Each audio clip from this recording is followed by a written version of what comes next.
Good morning. Let's resume the third session of the policy address debate. Ms. Professor Nelson Lam. Good morning. I wish everyone good health. Today I would like to talk about the economy and the financial sector. Last year was rather special. Through the 14th Five-Year Planning, our nation launched the Shanghai Proposal, and the policy address promoted the idea of two cities, three circles, to announce proposing a rail between Shanghai and Hong Starry and connecting GBA to Hong Kong and become a new growth engine for Hong Kong. And after the improved electoral system, we implement the Patriots administering Hong Kong.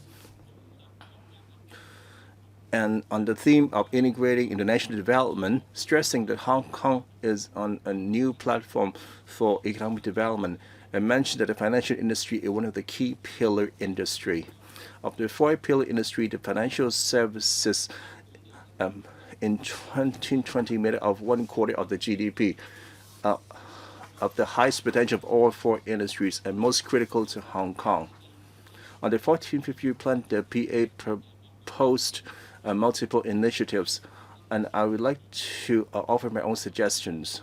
First, I hope the government to proactively introduce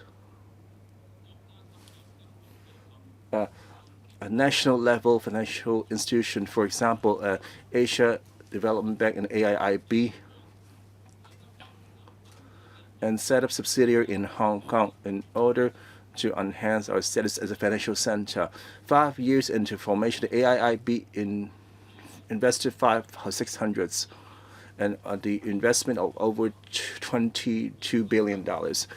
We set up a branch in Hong Kong and issued debt in Hong Kong will reinforce our status as a financial center. President, Hong Kong is the most active IPO venue in the world. The government should proactively should lobby for the return listing of Chinese stocks from the U.S. and try to fight for them to become the primary listing venue so that the global investors can be attracted as well as to enhancing our national security.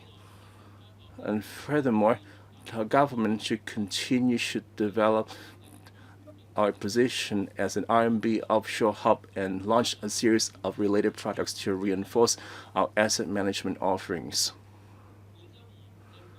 This Tuesday, the government announced the issuance of retail green bonds. I support the government should seize the opportunity and encourage companies to issue green bonds in promoting the growth of green finance. And government should also take the lead, should step up fintech and red tech and asset management training, supporting industry development and professional services.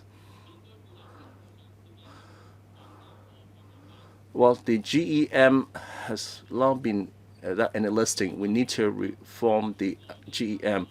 The government should connect ally with mainland exchanges to have another market connect scheme. Asia is a high growth area for asset management industry, especially in China. Hong Kong should position itself as an asset management hub to serve Hong Kong, China, and Asia, and the rest of the world. President, as a experienced veteran accountant, and since the 1952 and 1966 and 1973 amendments has not been amended for the past 50 years for the Internal Revenue Ordinance, the government should look into tax reform to boost revenue. The OECD announced the BEPS 2.0 framework. The government should take this opportunity to review the type of taxes and launch tax reforms in order to achieve equal taxation and wealth distribution. And finally, on financial reform, you should have everyone share the fruits of the financial reform. I believe that the upcoming budget of the government should distribute another $5,000 of consumption voucher. A lot of traditional industry have adopted technology amid the pandemic. However, only limited to the bigger companies. While handing out the consumption vouchers, we should subsidize the SMEs and the vendors to launch consumption voucher terminals, and could even connect with the Leave Home Safe app in order to track cases. Next Wednesday, the new budget will be revealed. I hope that the government in the budget can listen to all the views of the legislative members and gauge the pulse of the public, and to bring some true benefits for the populace of Hong Kong. I would like to quote a policy address. Hong Kong need to utilize the supportive policy of the central government and utilize its unique range, and we can inject unlimited impetus for our economy. I support Mrs. Starry LEE motion of thanks. I so submit. Ms. Lam So Wai. Thank you, President. I support the motion of thanks by Ms. Starry LEE. I would like to talk about urban development. Well, having a roof over their head is one of the most popular dream in Hong Kong. According to the Electrical Research Office 2021 report, those under 35 homeowners are made up of in 1997 of 22.1% and dropped to in 2019 of just 7.6%. We can't afford a home purchase, therefore we need to boost the housing supply. The SR government should boost land and housing supply, and we need to provide firm determination. History have informed us the government cannot let the market dictate housing supply. You should proactively satisfy our housing need. The average waiting time for the PRH on average is at 5.8 years, and the young families they need to pick up a 27-year mortgage. The government should first proactively build more public housing, and for those under 35, provide a starter homeowner tax allowance. We also support the young people to buy their homes. And second, to review the scoring system for prospective tenants. And we not to streamline the housing supply and planning. Well, in terms of planning and works, people can actually lodge their opposition. The government should consolidate their process and also avoid duplicating the process in order to accelerate the Northern Metropolis and housing supply. And four, need to regulate the developers on the minimum flat size and say no to the nano flats. On transport, the government should develop diversified public transport to relieve congestion. Hong Kong is very small. We don't have very limited road space. We have severe congestion problem. I propose that we need to develop more water transport. However, due to the lack of infrastructure, for example, the residents near the piers are concerned of the very emissions and noises. Therefore, the government should consider providing subsidy scheme to buy renewable energy ferries. I propose two routes, for example, TKO to Hang Fa Chun Siu Sai Wan in the Kowloon East area, and second from Ma On Shan to Tai Shui Hang to San Wen Chai and Tai Po. Further, the government should relax the one-for-one replacement scheme for electric vehicles and expand the subsidy scheme on EV chargers. For rails, we need to set up a railways department and regulate railway services and strengthen our rail network. We need to boost the frequency of the TKO Lohas Park Spur line. We need to expand the Kowloon East line to Lohas or Cherry Lam. And first, we need to build a livable city. We need to enhance our promenade and cycling path. We need to put more resources for the Harbourfront Commission to coordinate its functions, proactively consult the residents, and enhance our harbourfront facilities. For example, building a shared path between pedestrians and cycles.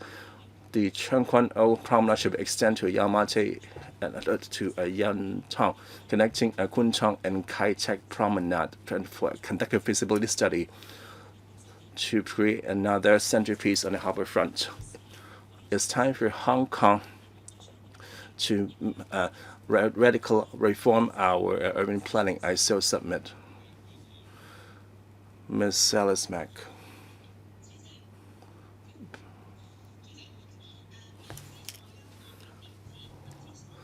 Well, I always have my citizens in my mind. That's what the presidency has said during the Chinese New Year.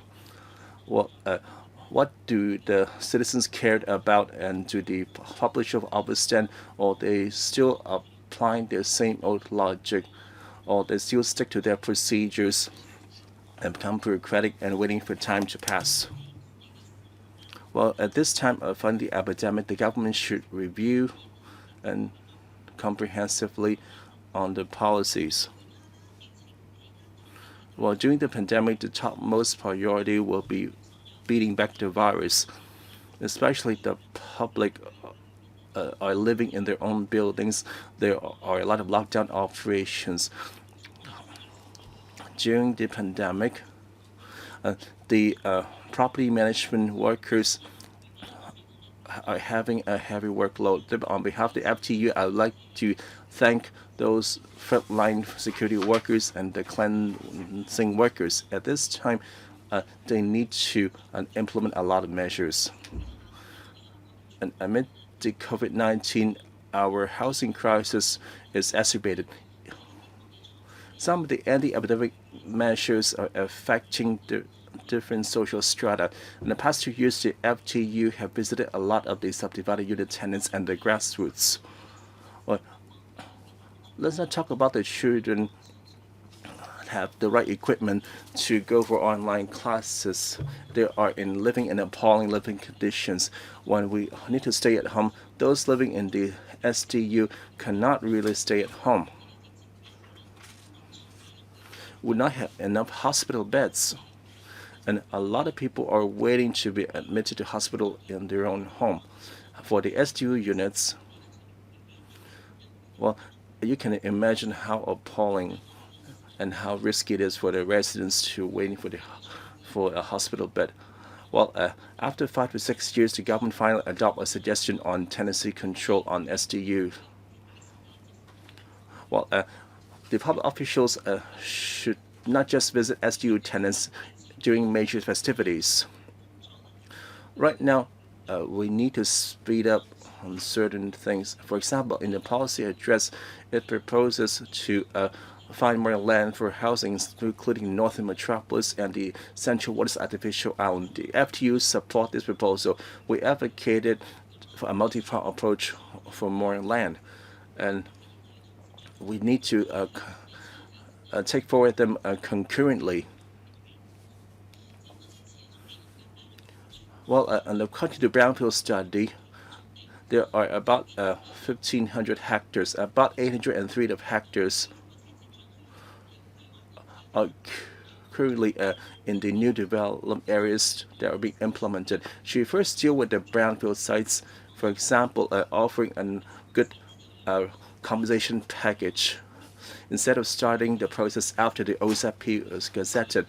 And for those areas adjoining the NDAs, can we develop those land as well? We need to take a multi-pronged approach. When we identify suitable land, the government should take an infrastructure-led approach instead of asking our residents to become pioneers. While looking for land for housing, at the same time, we cared about an urban renewal. Even though the Urban Renewal Authority is responsible for this, however, our buildings are still rapidly aging.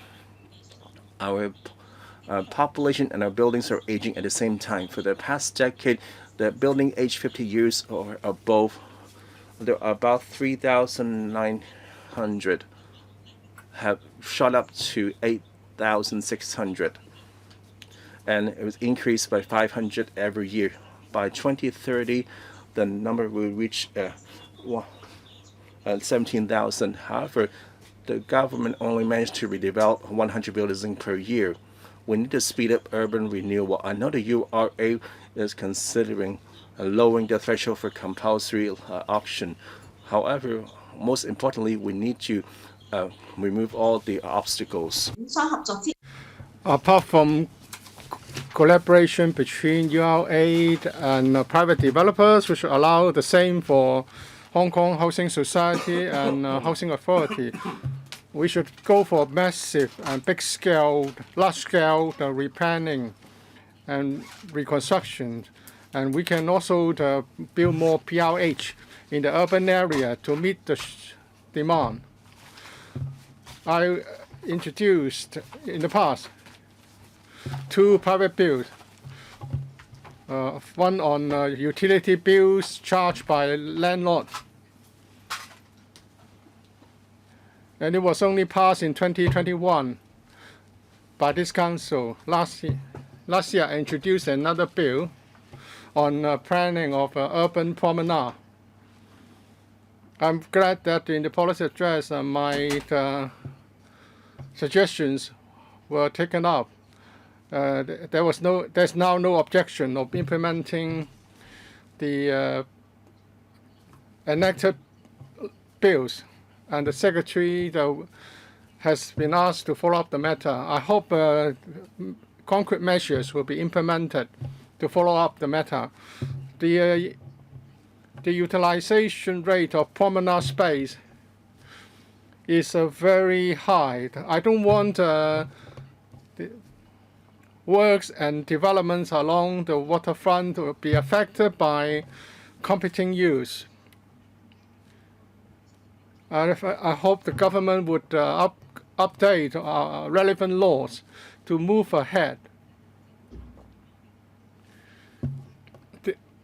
The SAR government has been given suggestions on how to speed up the planning process. I hope that this will be proceeded with emergency, because in the past the planning process tended to take years and years. Time is of essence. We must shorten the lead time required for legislative amendment, and in the meantime, the government should make good preparations so that we don't have to do things one step at a time, wasting a lot of time.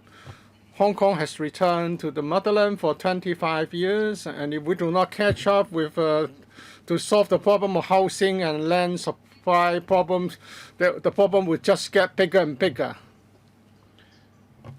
And also we have to look at the property market, the housing market, in 2 ways: the investors market and the homeowners market.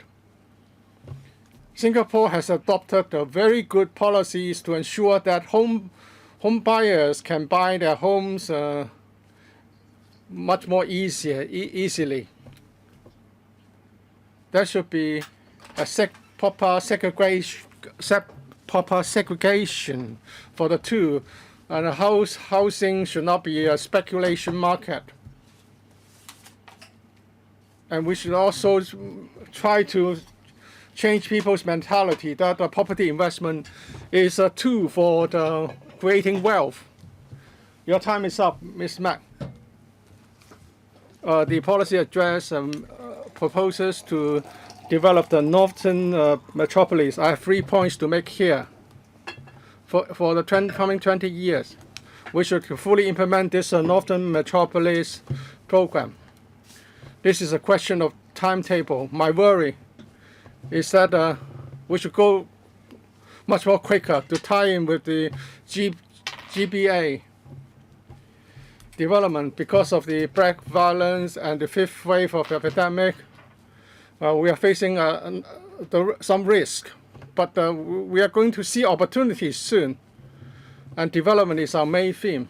Therefore, the timetable and the planning should take into account the very fast pace of development of our neighboring cities, and we should try to get a pace and speed things up, just like what Sumtrun did.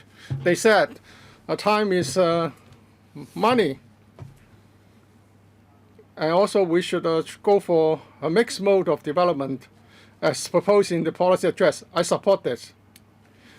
So in the past, for example, the cyberport and other infrastructure, they would go for a mixed mode of development. And therefore, apart from R&D facilities, we should also lease land to big corporations on R&D and I&T. This will speed up the speed, and we can attract high-quality organizations, R&D and I&T organizations to have a presence in Hong Kong, and that will speed up the development of Northern Metropolis. And this is also the experience that we should learn from the mainland. And also we should look at what kind of enterprises we should attract it. What kind of high value-added enterprises should be attracted. We should consider whether they can provide more job opportunities for our young people. That should be a very important factor in considering the talents and the enterprises that we want to see there. And we should attract more high-tech R&D and IT organizations to Northern Metropolis. And also we should step up training now so as to create the necessary conditions for this new development program. With this remark, I support the motion of thanks moved by the chairperson of the House Committee. Mr. Yang Wing Kit, Hong Kong has been suffering from acute shortage of housing, and the flats are getting smaller and smaller, and there's a long waiting list for PRH. And the housing market is rather awkward. Many people are concerned that they cannot have their own homes. And now even the HOS flats are getting more and more expensive. So I propose that if a HOS owner wants to Mr. Yang, the reception is rather poor. Please speak closer to the mic.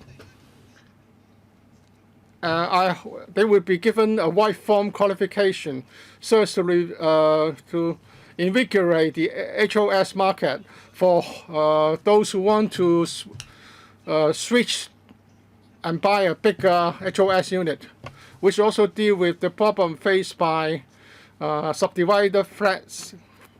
There are two problems. The tenants are evicted frequently. Secondly, the rent per square foot rent is very high. Under the tenancy control scheme, they will be given a 4-year term at least. But there's no control of upfront and starting rent. So now rent is going up by 10 to 20% now. And for the first tenancy agreement, there's no regulation. The landlord would just simply set a very high rent at the very outset. I propose that the government should set up a data bank on subdivided units rent, so that our R&D department can have some reference point for further study and for further regulation. We all want to see off the presence of subdivided flats, but the real solution lies in having more public housing so that the tenants' supply can be relieved. We have 5,000 hectares of unused agricultural land. There lies the solution. The government should resume land using the Land Resumption Ordinance power so that we can build more PRH and HOS. And then we can compensate the landowner in kind or in money. Some of the land sites are being developed by the URA, and there are some small houses in the NT. The URA should be allowed to resume such houses for developing into different types of housing for the public. And we should also speed up this redevelopment of older districts such as Tokwa. We should we can therefore improve living conditions and release a lot of urban land for redevelopment. I hope such suggestions can be considered. So I submit. Mr. Frankie Yik. President, the policy address refers to the idea of a small port so as to enhance our status as a hub, and also to encourage the business sector to use technology more extensively, and also to introduce tax incentive to enhance the cluster effect. The Liberal Party support this. Although the marine freight accounts for only 22% of the total, but the air freight take up 40%.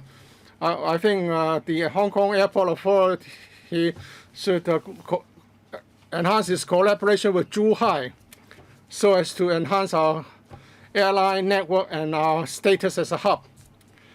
Because of the epidemic, we have see the severe restriction on freight traffic and also the loss of experienced pilots. According to some estimation, the aviation industry will only be returned to the present level in 2024.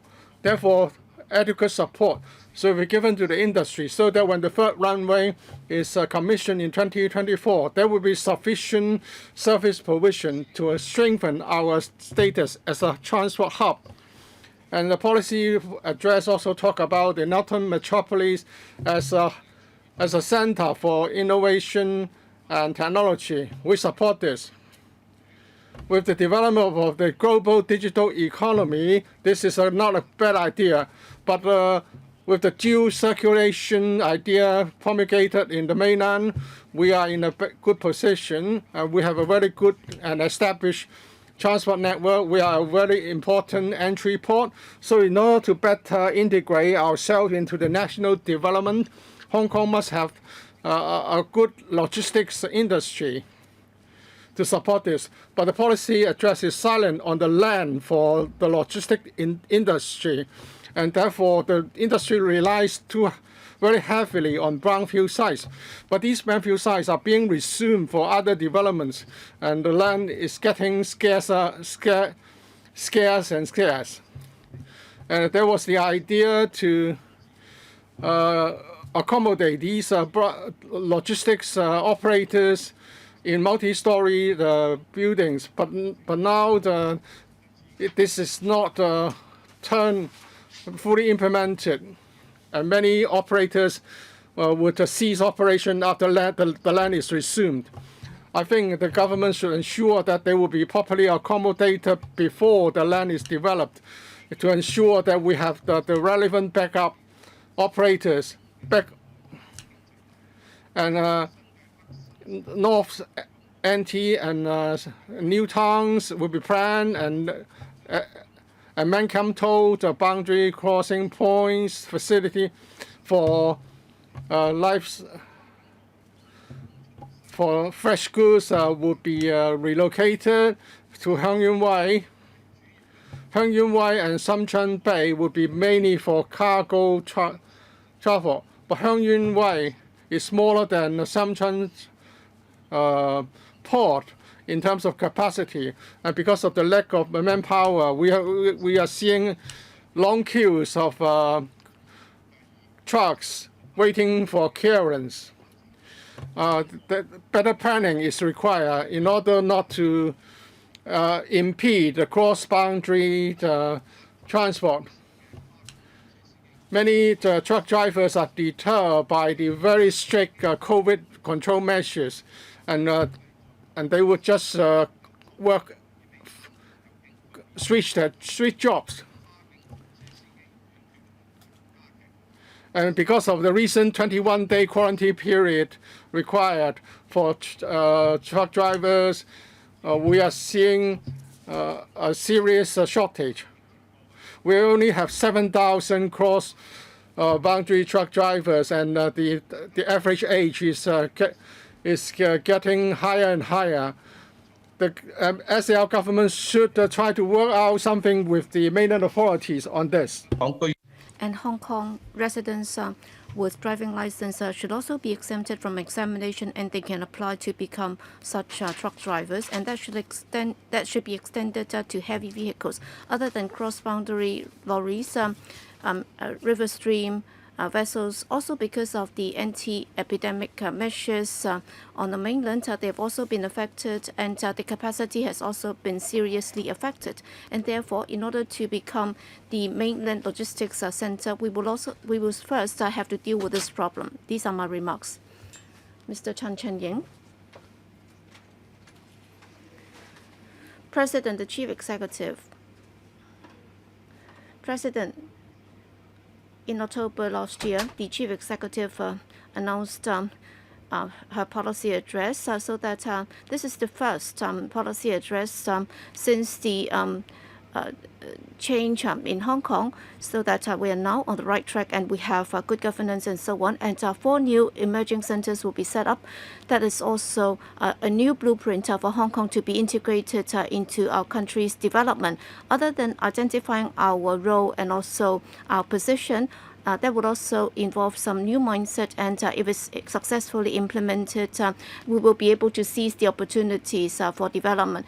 Mr. Chen, you will have to you will have to move a bit further to your left-hand side.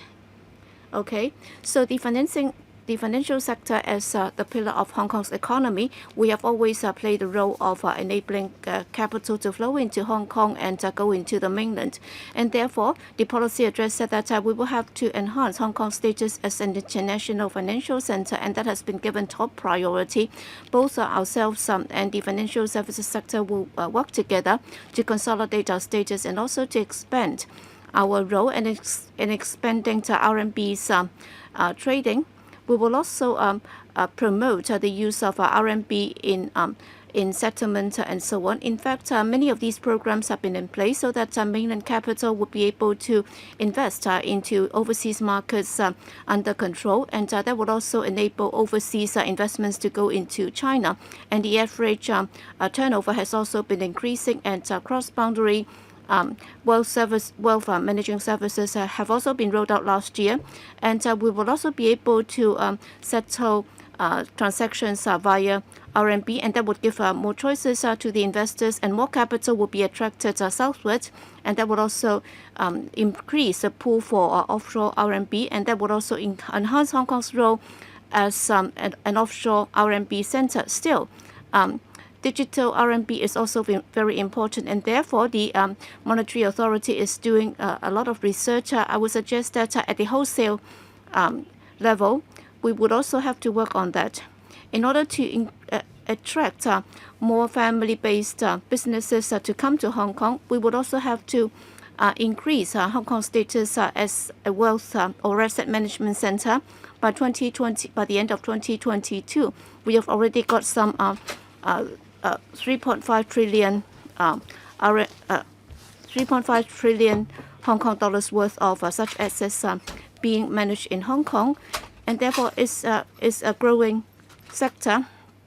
Well, it has increased from 9.1 trillion to some 35 trillion this year, and the growth rate is 13%, and therefore, if the momentum can continue, that would mean that Hong Kong's financial services market can continue to grow. And also, with regard to carbon trading center, we have a very comprehensive regulatory system in place, and we are also having a lot of green accreditation organizations and institutions here in Hong Kong, and therefore, the policy address proposes that the futures exchange between Hong Kong and Shenzhen can also sign deals for that, and that would also enable Hong Kong to become a node for such transactions. And also the policy address said that we should work with the mainland authorities so that there would be further integration, so that under that arrangement with regard to technology investments and products that could also be rolled out more expeditiously. Well, fintech is our future, and therefore we will have to integrate with the mainland, and that is the growing trend. And in such development, we'll be able to have further collaboration so that technology companies across the boundary would also be able to provide their services in Hong Kong. With regard to the other centers, the policy address also said that we would also have to tap into the advantage of the legal and also other services sector, and also for IT centers, and also cultural exchange center, and also IP trading centers, and also international maritime services centers would also have to be promoted.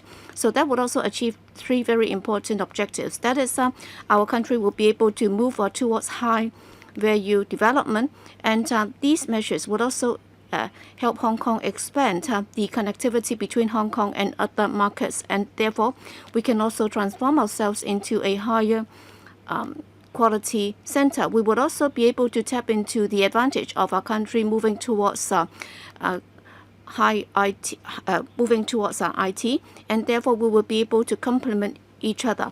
And the policy address said that we would have to invest into land supply, and also we will have to make plans for such development so that we can make ourselves an IT center, so that we can contribute to our country's development. We can also continue to enhance our economic structure so that we can have new locomotive for economic development, and also the dual circulation strategies should also be looked into.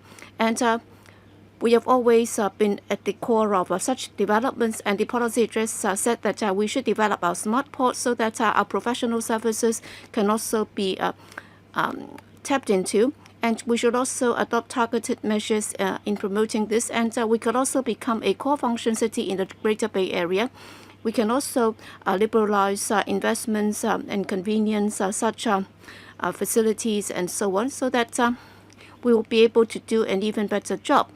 And we would also be developing a Northern Metropolis, and that is the biggest plan since the reunification. So a large stretch of land can also be built into a place whereby there would be jobs, economic activities, and leisure, and so on. So we would be able to improve the economic setup, so that we'd be working closely with Shenzhen in terms of infrastructure, tourism, technology development, and so on. And that would also help boost the future development and bring about great potential for development. And that would also help ease the housing problem in Hong Kong. So we would be able to use the southern part of Hong Kong as financial services for financial services development, and then the northern part for technology development. That is very important. We should also comprehensively review the implementation and enforcement efficiency of various departments. We should also come up with detailed plans. We should also introduce the private sector so that they can also be involved in such developments, because in the process of rolling out major infrastructure projects, very often we would experience a cost overrun and so on. We are talking about a 20-year-long development, and the administration must learn from past experience so that we will have to make very good plans ahead.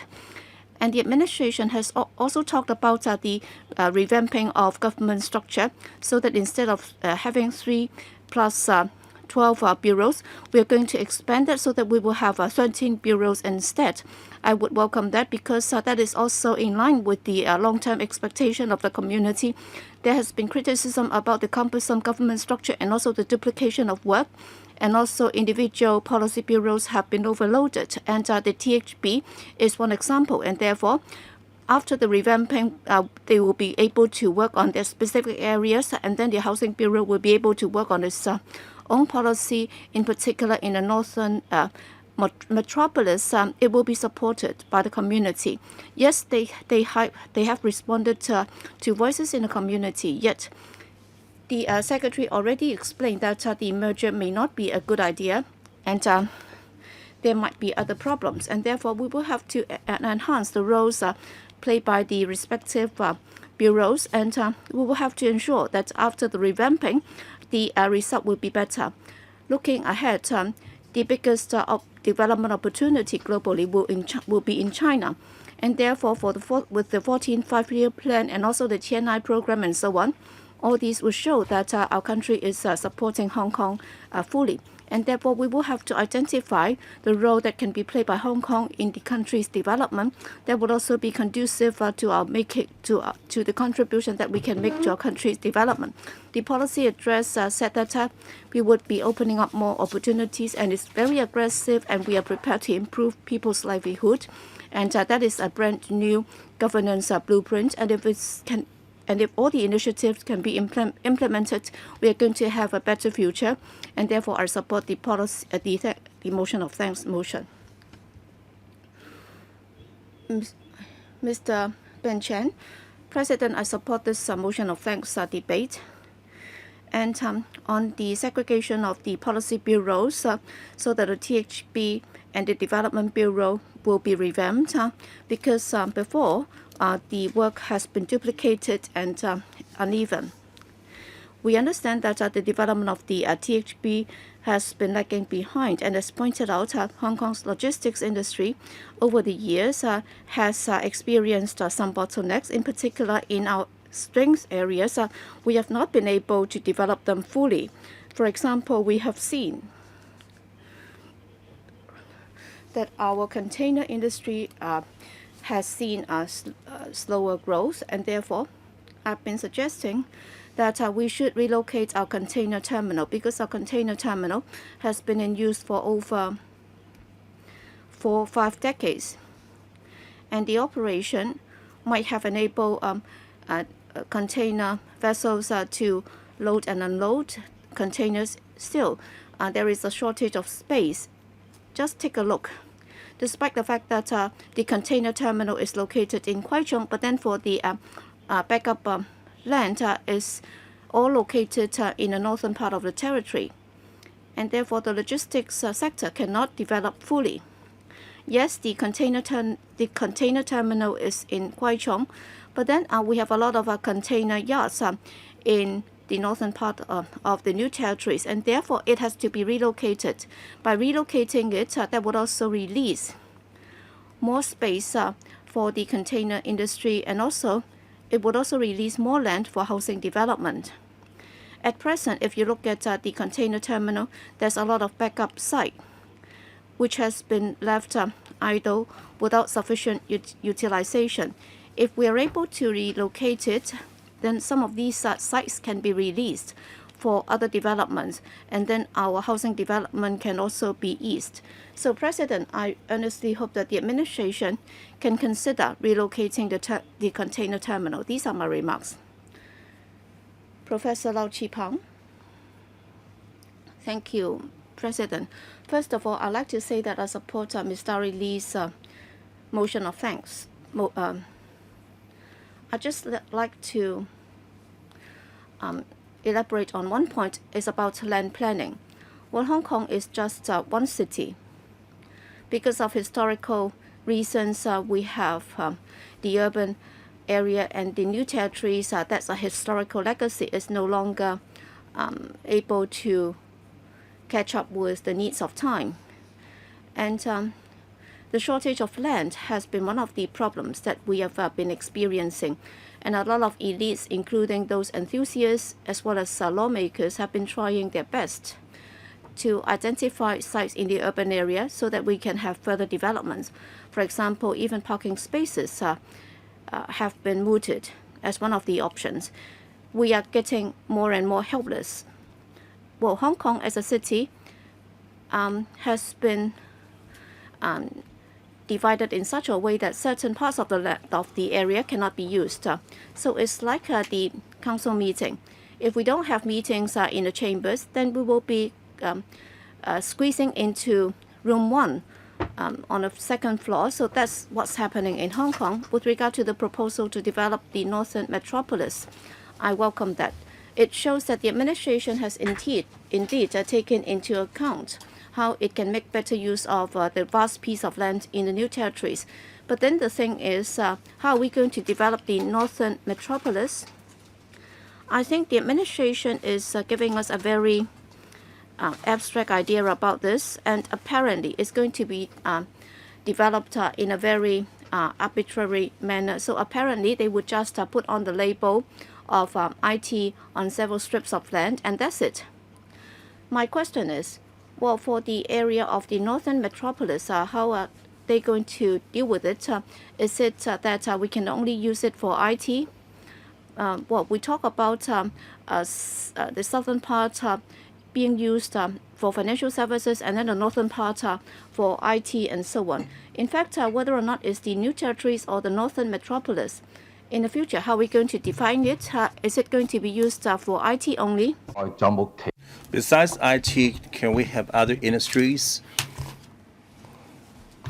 that can cater to the large population living in new territories, allow them to work and live in the vicinity?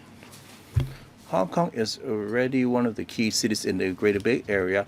However, between us and the other GBA cities, there are a huge green belts.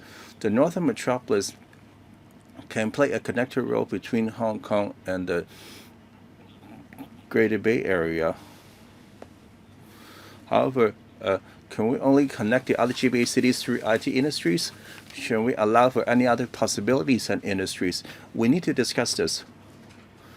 Therefore, in developing Northern Metropolis, besides catering to our own issues, we need to also consider interfacing with other cities in the vicinity.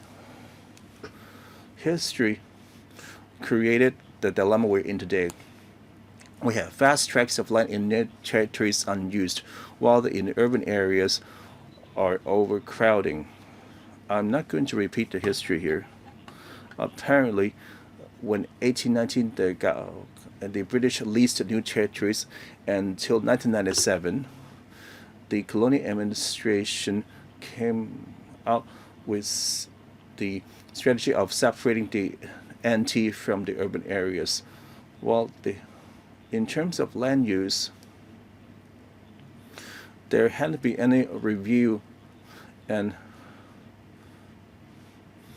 accepted two distinct sets of land zoning.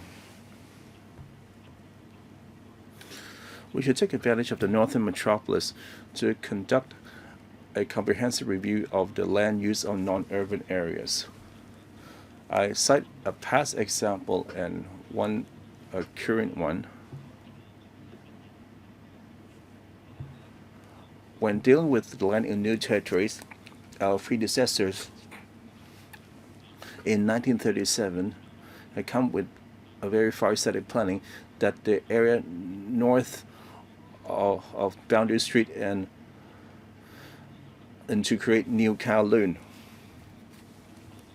A lot of the electrical members are actually lived in this so-called New Kowloon zone. There was about 3,000 hectares, which helped with spreading our population. Currently, about 1.5 million lived in this New Kowloon zone. The government frequently came out with undesirable precedents. For the New Kowloon, it's actually a very good role model. It is something we should follow. A lot of the members have also touched on is the Kwai Ching container terminal. Starting with terminal number 1, it supported our industries and our maritime industries. Back then, it was a very good arrangement. However, the container terminal is situated between Kwai Ching and Lai Chi Kok, and these two areas are now densely populated areas, especially after a rezoning industrial land use. We're seeing more residential developments. Do we really need this terminal? Yes. However,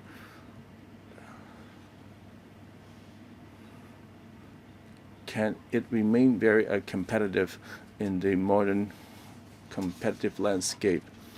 Well, the back operations areas of the terminals are actually in new territories.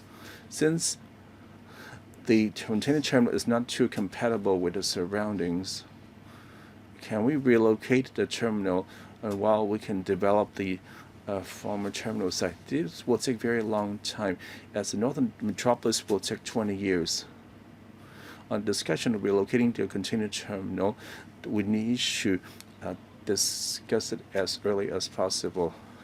Therefore, for the Northern Metropolis, we need to expand our scope.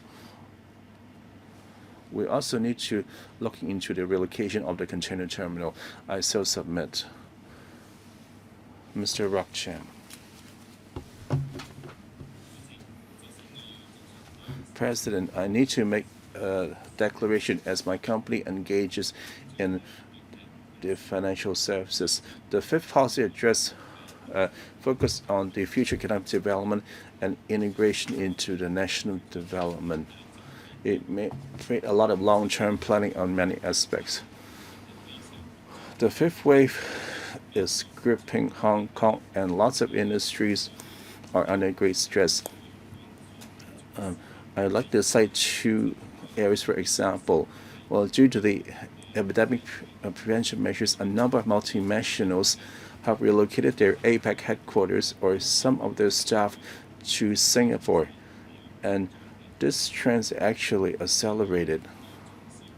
A lot of the SMN is, after 3 years of struggling, they have now reached the life or death moment, as they are running through their fumes.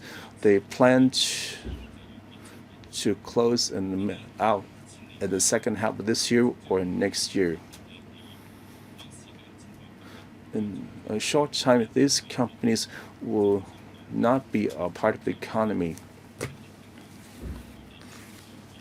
Therefore, we really need to combat the epidemic. The government should take on the main responsibility in containing the fifth wave and come out with strong, effective policy and giving it an overriding priority, and while utilizing the central government support in order to gradually restore our economic activity, and therefore rescue the citizens and companies who are in deep water. We still have a lot of strength. For example, we're well capitalized with a strong fiscal reserve and sound banking system. We are a international financing center. However, we just can't lie flat. In terms of economy and the financial services, in implementing the 14th Fifth-Year Plan and integrating a national framework, I would like to comment on the government initiatives. First, the government should proactively work with other GBA cities, turning Hong Kong into a green finance hub to tie in with the 14th Fifth-Year Plan while taking forward our green decarbonization transformation, and through the Market Connect scheme to become a carbon trading and management center, while bringing capital into the mainland and promoting a transition to low carbon lifestyle. We need to become an ESG investment hub and sustainable finance.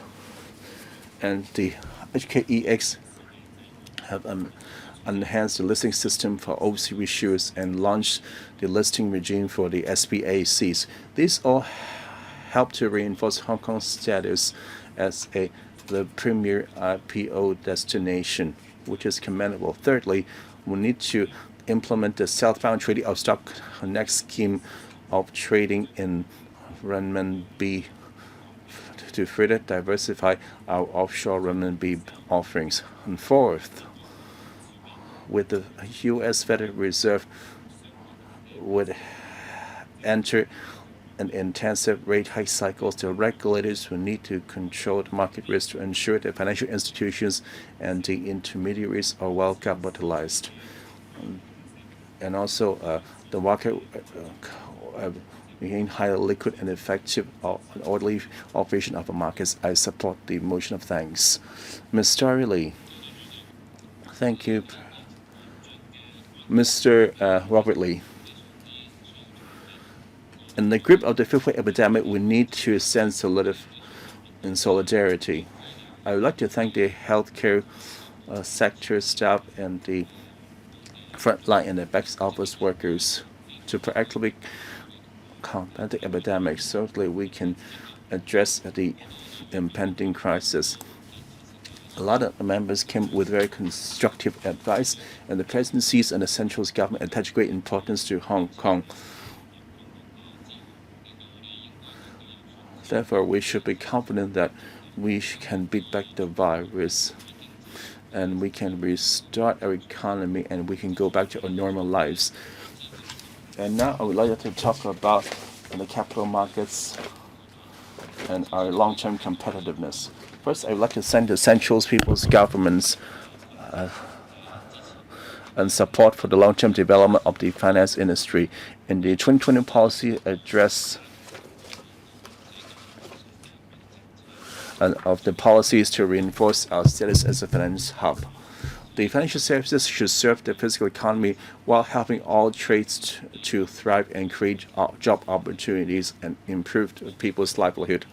The opening of China, the financial industries can contribute towards this end and at the same time bring lots of opportunities for the sector. Even though we have lots of potential and yet the industry is still facing lots of obstacles. And I would like to provide some policy suggestions, especially on cross-boundary wealth connect and transaction cost market development, the SMEs, and commodity futures. First, the industry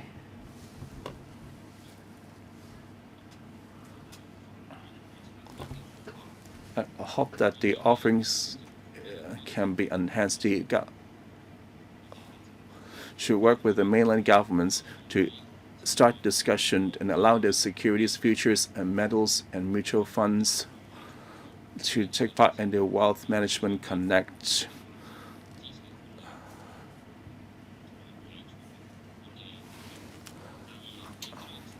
And in terms of transaction costs, even though Hong Kong has a strong bull run in IPOs, especially since last August, while the stock trading stamp duty and the financial reporting council levy add to the transaction cost compared to other markets, this will undermine our competitiveness. After adjusting the stamp duty in August, as of the end of January, in both 6 months, the average transaction volume compared to the same period last year, there was a drop of 28.5%. Well, of course, the drop in turnover is attributed to a lot of factors. However, raising the stock trading levy would hurt the turnover. I urge the government to consider reinstate the stamp duty back to previous levels in order to protect our global competitiveness. And thirdly, in market development and regulation, we need to strike a more reasonable balance. Recently, a lot of the products are only open to professional investors, even though recently the launch of the retail green bonds, a lot of the product, especially the upcoming SPAC, only open to professional investors. Therefore, we need to step up investor education and enhancing the knowledge instead of restricting their choices, which pushes the investors choosing to invest elsewhere. For the SME, which included the listed companies and as small and medium-sized financial services company, a lot of the local enterprises have been propping up the local economy while creating jobs, and it will not lay off anyone and leave Hong Kong casually. We need to let them grow so they can integrate into the national development framework. instead of placing a high entry threshold. The smaller companies can turn into medium ones, and the medium ones can turn into bigger ones. Therefore, a healthy ecosystem and a market should allow companies of different sizes. The government should help the industry to lift its standards and help them to cope with the pressure on cost and compliance.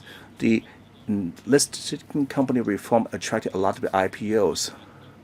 With the profit requirement of the main board increased it, and this have affected a lot of the underwriters and the professional services sector. Well, the business environment has been made more difficult for them. The policy address also mentions carbon trading in the futures market. We would like to get more details because this market would help us cope with the carbon neutral objective. I hope the government would help market traders, leveraging on people with rich experience in commodity trading. If we see improvements in this, Hong Kong will be able to make a greater contribution to national development. With this remark, I support the motion. Mr. Tony Chair.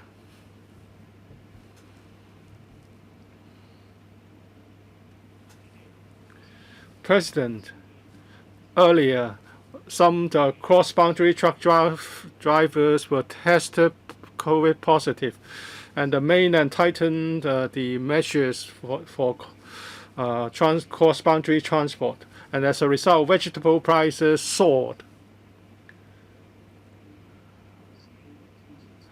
And with the brainwashing publicity of the anti-China element, so we have been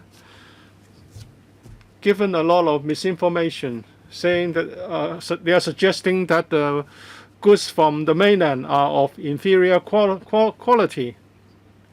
And some even claim that if we develop our agriculture, our industry, and desalination of salt water, then we will not have to import any goods, any fresh goods from the mainland or Dongjiang River, and then we can seek independence.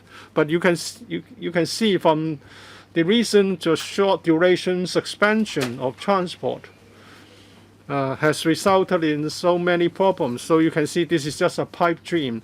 And there are people who claim that our success is owed to the British administration and system. Actually, we rely on a lot of goods and fresh produce from the mainland. And the development of the mainland of the country has given Hong Kong many opportunities. Hong Kong, as a special administration region of China, our best option is to further integrate ourselves into the national development and play a big role in the development of Greater Bay Area, and also to tie in with the development of Shanghai. We should leverage on our unique advantages, and the fact that we are close to the motherland. Then we can reap the profits and advantages presented by national development. My constituent has, and I myself have made many proposals on land development. Some of those have been accepted by the government. For example, the ex gratia compensation payment for Chou Tong land, and also how we should implement the strategy for the development of the Northern Metropolis. I won't go into the details. The government has identified land sufficient for the coming 10 years. But many people just know that the waiting time for PRH is now 6 years, or twice the promised waiting time in the past. And there are many nano flats, and many people, including professional people, find it very difficult to buy their own homes. If we are to increase land supply, we cannot just rely on government slogans. The key lies in streamlining the planning and approval procedure.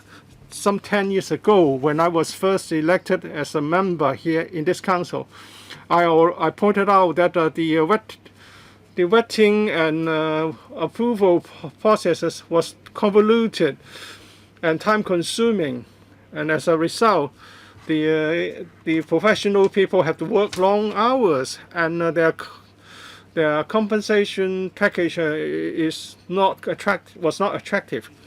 Some of the suggestions were accepted, but the progress has not been big. The policy address proposes that we should review the town planning ordinance and the land resumption ordinance. This is the right direction. I believe the Development Bureau would go for some effective measures soon. And I hope all the legislative amendments can be passed quickly so as to shorten the lead time for planning. As I've said, a good system, a legal system, and a mechanism will be important, but equally important is the performance of relevant civil servants and officials. Civil servants and officials should act as gatekeepers.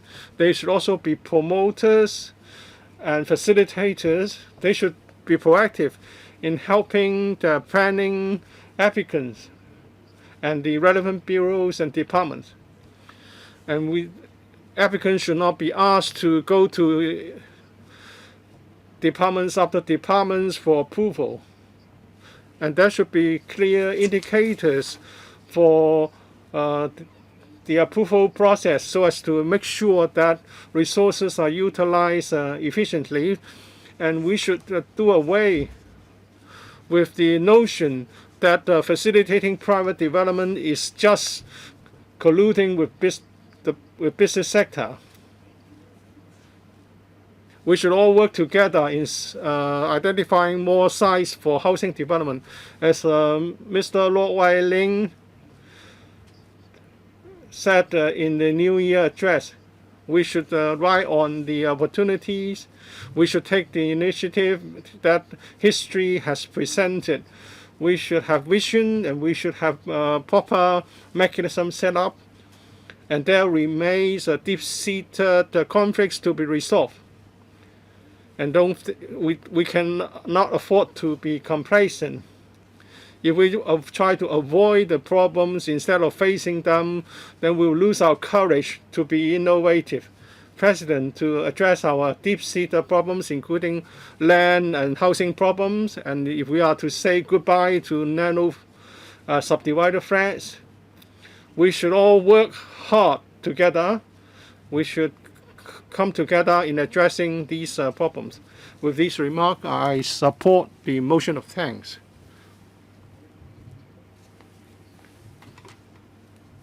Mr. Tang Fei. First of all, I would like to say I support Ms. Starry Lee's motion of thanks. The policy address has presented a very grand picture of development. We have development of finance in the north, in the south, and in the north we have innovation and technology.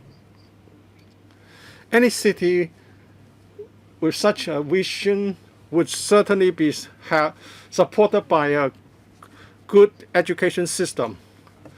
I don't want to see education turned into an industry because as an educator, I don't think this is the right way to see it. But when we want to have an innovative society, education must be established in such a way to support it. Hong Kong is not lagging behind as some people suggested. If we look at the mainland and also Chinese community in Southeast Asia, they all have high praises of our education system, and demand for our service is keen.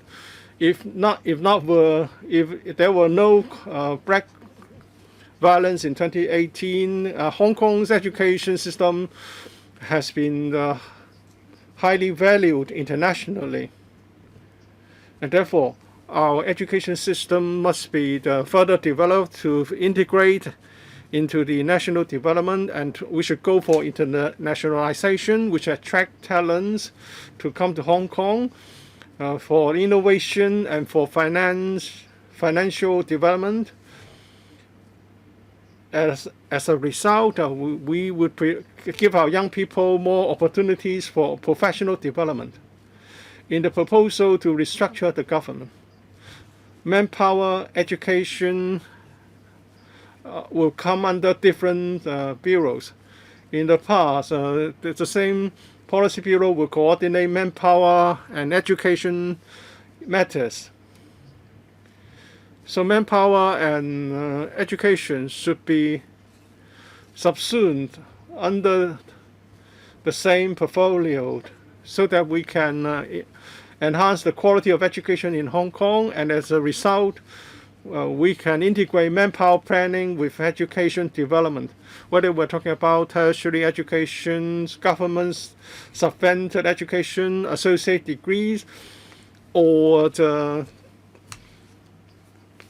general education, we have a very good opportunity for development. And Hong Kong is an aging community. Through education, we can address the relevant problems. And education will be a very important driver of financial development and innovation. So I submit. Mr. Chan Kim Po. Thank you, President. The policy address suggests that Hong Kong be integrated into the national development. We enjoy the so-called proximity advantage, but we were affected by black violence, and now we are trying to catch up. As Director Rock Wai Ling said, Hong Kong has a role in the 14th five-year plan for the country, and under which the dual circulation and the Belt and Road Initiative would afford Hong Kong with opportunities. Under the dual circulation strategy, the internal demand will be boosted. Mainland market will be very active. If we can access the Greater Bay Area market timely, we will see great profits. Instead of a 7 million market in Hong Kong, we are going to have a market with 70 million people. And the policy address also proposes the planning for the future Northern Metropolis. It would resolve housing and land problems, land shortage problems, and Hong Kong would truly be part of the national development. There will be cross-boundary points to link up Shenzhen and the western part of Hong Kong, and then there will be a twin city business circle established. The close cooperation will be possible, uniting the strength of both sides. It was just like Pudong of Shanghai in the 90s, when rapid advancement was made. Maybe the two most models are not the same, but we see a lot of hopes and possibilities. So we should join hands with the mainland counterparts to create a bright future.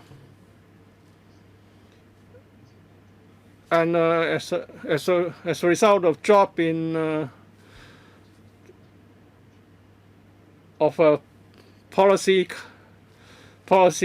taken out by mainland customers to the tune of 90%. Many practitioners have suffered heavy losses. I have proposed to the government to provide a direct subsidy to practitioners. And also we should expeditiously implement the GBA policy backup service center so as to revive the insurance industry.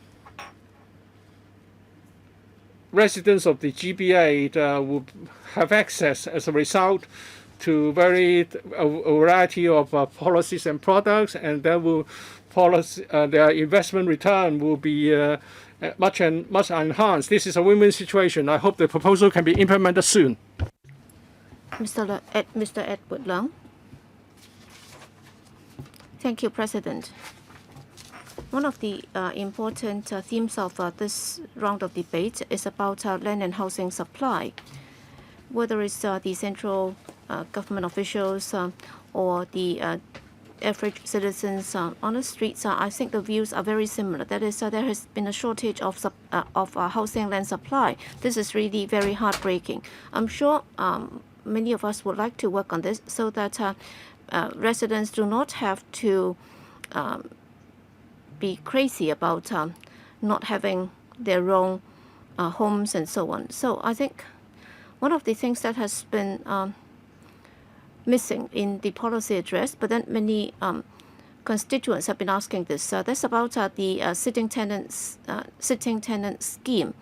I think we have conducted many rounds of researches. For example, according to some latest surveys, some 87% of the sitting tenants would very much like to purchase their own homes, however hard the DAB tries and however popular this has been with the residents. The administration has been reluctant in considering this idea. Yes, I understand that there are different burdens. For example, there is already a shortage in housing supply. To introduce or relaunch this tenant purchase scheme might not be a very good idea.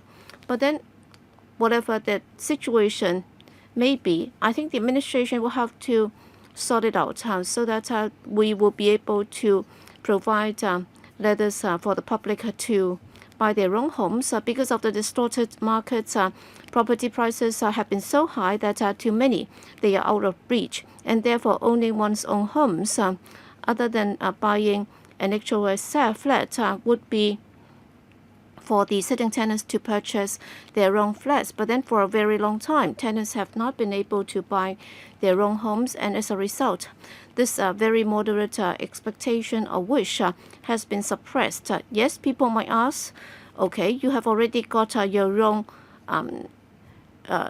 flat in the public housing estate. Why are you still asking that you'd like to buy your own flats? I think other than identifying more sites and building more public housing estates, I think rationalizing the need for sitting tenants to buy their own homes is something that we would also need to resolve. And the two are not in conflict. So how pressing is the issue? We can just look at the remarks made by the then Secretary for Housing. Well, this will be good to both the community and the individuals concerned, because this will help stabilize the community, and that would also nurture a better sense of belonging for many people. So that's the incumbent Secretary for Housing in his response to a motion debate in this council on the TPS, the Tenant Purchase Scheme. In particular, for sitting tenants, owning their own flats would be really very important, because this is the traditional expectation for every Chinese citizen, because this is also something very much in their blood. They like to own their own property so that after buying the flats, they don't have to worry about not being able to afford their flats because of a change in their household circumstances. And also, buying their own homes would also involve paying a down payment as well as the monthly installment, and therefore whether or not is their personal lifelong objective or financial planning. I think this is something good, And therefore, once this has been terminated, what's going to happen when you are not able to afford a flat in the private sector or buy a flat under the HOS scheme, then you will only have to hang on to your flat. And the mentality is that you are worried that you would not be able to afford it no matter what. And then you could be evicted if you work too hard and increase your earnings. And then this is not good for themselves as well as the community at large. Therefore, the administration must respond to the community's voices as well as the DAB's requests, so that for those who would like to buy, for those sitting tenants who would like to buy their own homes, please allow them to buy their flats. And then with the government support, they would be able to own their own homes. These are my remarks. Thank you. Next, Mr. Leung Man Kwong. Thank you, President. Well, we are debating the policy address today, and housing and land would be one of the foci in the policy address in increasing housing and land supply. The policy address has come up with the right approach and also the long-term vision, and that is to promote the development of the Northern Metropolis. And it also says that through recommendations on sustainable land supply in the medium to long term, will be able to ease the housing needs of our society. Despite the fact that in terms of land supply in the medium to long term, it has come up with the correct direction. But then we are not able to see how within the near term we would be able to ease the pressure on the grassroots in owning their own homes. For example, as at September last year, well, the waiting time has already increased to 5.9 years for public housing, and for those applicants on the waiting list, they are actually having to scramble in very small subdivided flats. Yes, some 30,000 flats will be completed every year, and the target would also be increased from 15,000 to 20,000 every year. Still, there is no mention of how we can resolve the problem of excessive waiting time for public housing tenants. And they can only conduct further studies, or there was mention of relaunching the sitting or the tenant purchase scheme. Well, this can hardly respond to their needs. You will have to look at the plight of some of the residents, and therefore we will have to come up with effective measures. I think there are several things that we can do. Number one, we will have to establish interdepartmental collaboration in order to help achieve this objective. And we would also have to step up coordination and steering of the implementation. And then after the revamping of the government bureaus, other than being able to focus on housing supply, we should also reestablish the Housing Steering Committee so that we'd be able to monitor how the various organizations, including the Housing Society, the Housing Authority, as well as the developers' development, so that there can be better coordination and collaboration. We could also come up with relevant strategies in order to deal with the housing policy in a coordinated manner. And they should also come up with KPIs individually. And the administration must maintain this capacity for construction of housing, so that we will be able to honor our pledge that the waiting time will be kept to 3 years. The administration will also have to be more committed and resolute, so that we can see that we will be able to come up with bold measures in order to achieve the target. And we will also have to think out of the box. We will have to streamline the processing procedures so that for agriculture land and also brownfield sites, we will also have to be prepared to streamline the procedures. I can give you an example. For example, the administration will have to consider adopting this multi-use approach. For example, for community halls, community centers, well, we can also have some housing units above them, so that in the course of redevelopment, we can do more of that. I'd like to emphasize that for the redevelopment of Shek Kip Mei Estate, with the increased number of flats, it's not just able to solve the housing needs of many, that would also help improve the living environment for many. And we will also have to increase the plot ratio for housing sites, in particular for the 200 hectares of land for public housing estate. If we are able to increase the plot ratio by 30%, then we'll be able to increase the number of units. Earlier on, some private developers have also set up a non-profit making society, so that there would be a partnership approach, so that they can also sell subsidized flats. That would be a breakthrough to the existing framework.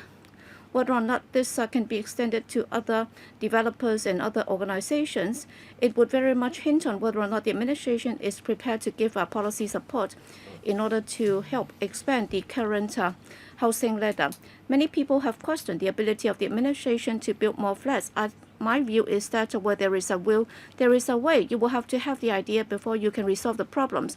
Since the central authorities also think that we will have to take housing problem as a matter of importance, we have already corrected the wrongs, and therefore we should be more bold and we should be prepared to relax the hurdles and remove the hurdles, so that we will be able to resolve the plight of many people who are living in expensive housing units and so on. These are my remarks. Thank you. Mr. Holden Chow. Thank you, President. Thank you, President. President, I'll be focusing on promoting Hong Kong's economic future development and also re-industrialization, what we need to do in order to promote this. Well, this is a session on our economy, and we all know that very often we would rely heavily on financial services as well as property development. But then those should not be the only engine for economic development. We should also launch version 4.0 of re-industrialization, so that we will be able to create new opportunities, so that new jobs can be created for our next generation. President, I've been talking to many stakeholders and also experts in the academic sector, and I've been meeting them, and I have been discussing with them as to how we can relaunch this re-industrialization scheme version 4.0. And we actually came up with a proposal on re-industrialization for Hong Kong. We have urged the administration to come up with a plan whereby we can set a target for the manufacturing sector to take up a certain share of our GDP. We should also reclassify some of the industries as a member of the manufacturing sector. That would also be a very good yardstick for measuring the effectiveness of government measures. Only then will we be able to come up with a better way of formulating our policies. We can see that in areas where industries have been doing very well, for example, Israel, Singapore, and so on. Well, their population is about the same size as that in Hong Kong, and yet manufacturing has always taken up more than 20% of their GDP, and yet in Hong Kong, it's only 1%. And therefore, even if we were to set a lower target, it's okay, because within a very short space of time, if we are able to increase that from 1% to 2% or 3%, it's still able to allow us to measure how well we have been doing. So that's a good thing. And during this time, we have also talked to the Productivity Council. And thanks to their efforts, they have published some study reports on helping Hong Kong to re-industrialize. In fact, they said that Hong Kong is in the right position to manufacture some semiconductors products. Well, my understanding is that we have been very pleased to hear from the industry that they are willing to look at the new generation of semiconductors so that they would be able to set up manufacturing bases in Hong Kong. So we are talking about pilot production according to what they said. In other words, the products might just be for testing. So they can do it in Hong Kong, and then when it comes to mass production, they can do it on mainland cities like Zhuhai. So according to our initial contacts with some of the traders, they are willing to do so in Hong Kong. So that's a very good piece of news. So I hope that the SAR government is prepared to do something about this. That is for semiconductor products. If manufacturing of these products can become the future way for the way forward for Hong Kong, then we will have to really put in an effort to do it. I understand that the administration has adopted this laissez-faire approach so that the market is free and there should be free matching, and it's not going to pick the winners, so to speak.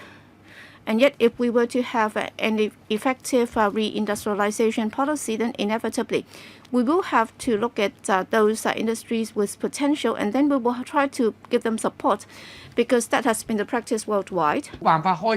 Well, if we don't copy them, we can't get them off the ground and achieve the desired results.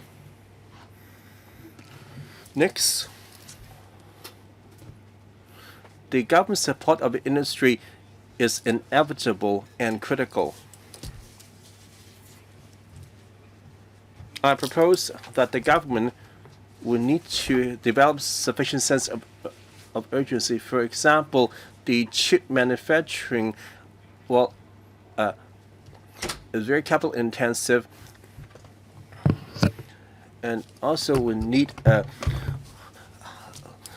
factors out of the market forces to upgrade the technology quickly. While the Taiwan Semiconductors company have been supported by the government for years.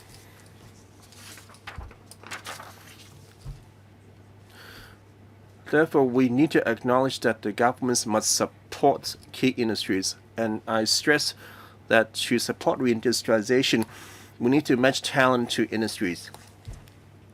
I know that we do have a talent shortfall in this, and I've discussed with the relevant stakeholders the best way is to attract the foreign talent to Hong Kong so that they would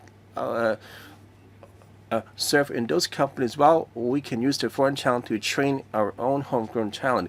If we don't start with the first step, we can't get reindustrialization off the ground. Therefore, we need to attract the mainland and the foreign talent to Hong Kong first. And while they're working here, they will also help training our future talent. For the mainland and the foreign talent, we need to be more flexible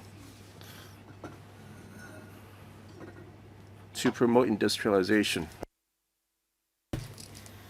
I agree that something we need to follow up. Thirdly, sorry for being repetitive, behind reindustrialization, we must not forget we're not only creating jobs for the tech workers and for young people, we must also care about the grassroots employment. I kept raising one proposal to the government. For example, for the Advanced Manufacturing Center, I hope that we can build a second one. And I proposed setting up a second AMDC at the Northeast NT. As we are being so close to that area, being so close to Shanghai, there's a geographical advantage. If we set up another AMC in the Northwest Northern Territories, we can also help with the grassroots employment, as this AMC must have a cluster of services jobs so that everyone can benefit from reindustrialization. Therefore, I would like to make it to record. Besides the new generation of semiconductors manufacturing, which I see the government should aggressively promote, for food processing, it actually plays a very important role in Hong Kong. This industry had the potential to become bigger. According to the local food processing industry, it has hired about 20,000 workers, and every year to bring about $80 billion in income. Therefore, this industry is something that we can promote through Re-Industrialization 4.0, for example, like through a smart manufacturing assembly lines, or provide quality assurance and accreditation so that the mainland consumers or all other countries trust the Hong Kong brand.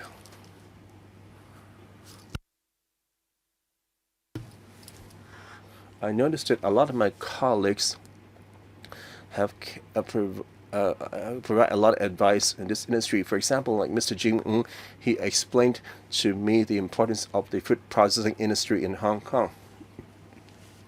A lot of the famous Hong Kong brands are world renowned. Therefore, I wish that the government help develop food processing and food technology. Mr. Holden Chow, please stop. Due to technical difficulty, I need to suspend the meeting for 15 minutes, and we shall resume in 10:50.